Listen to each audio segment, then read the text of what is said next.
Singapore's Greater Southern Waterfront will be home to both private and public housing in the future, with about 9,000 homes to be built on the site of the present Keppel Golf Club. Analysts tell CNA that public housing in such prime areas may be welcomed, but it should remain affordable and be protected from speculation. Brandon Tanoto with more. Ports in Pasir Panjang and the city will be moved to Tuas by 2027, freeing up prime land known as the Greater Southern Waterfront. It's a 2,000-hectare area stretching from Pasir Panjang to Gardens by the Bay East. It's 6 times the size of Marina Bay and makes up almost 3% of the country. Given that most buildings in the central business district are offices or private apartments, analysts say having public housing in the area would bring diversity to the skyline. There would also be a positive social impact, as lower-income families will be able to live in the city area and enjoy these waterfront views and amenities.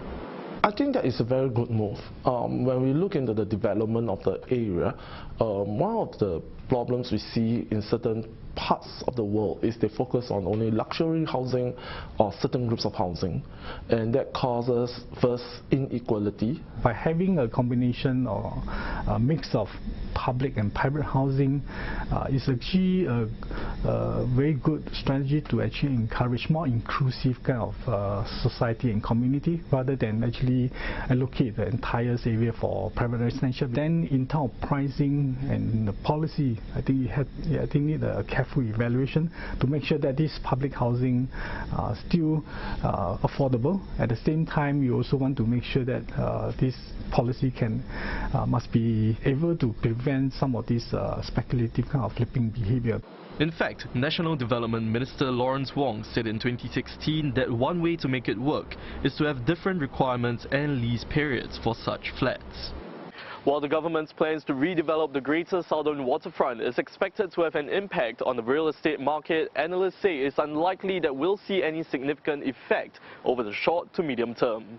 This is not something that is immediate. This is something at least in a 10-year time frame. In terms of marketing, everybody will be leaning on towards the Great Southern Waterfront, jumping on the bandwagon to basically promote their sales. Property prices, especially for new projects, definitely they will lean towards the development of this area. Among the plans for the Greater Southern Waterfront are new attractions for Pulau Brani, which is currently a port terminal.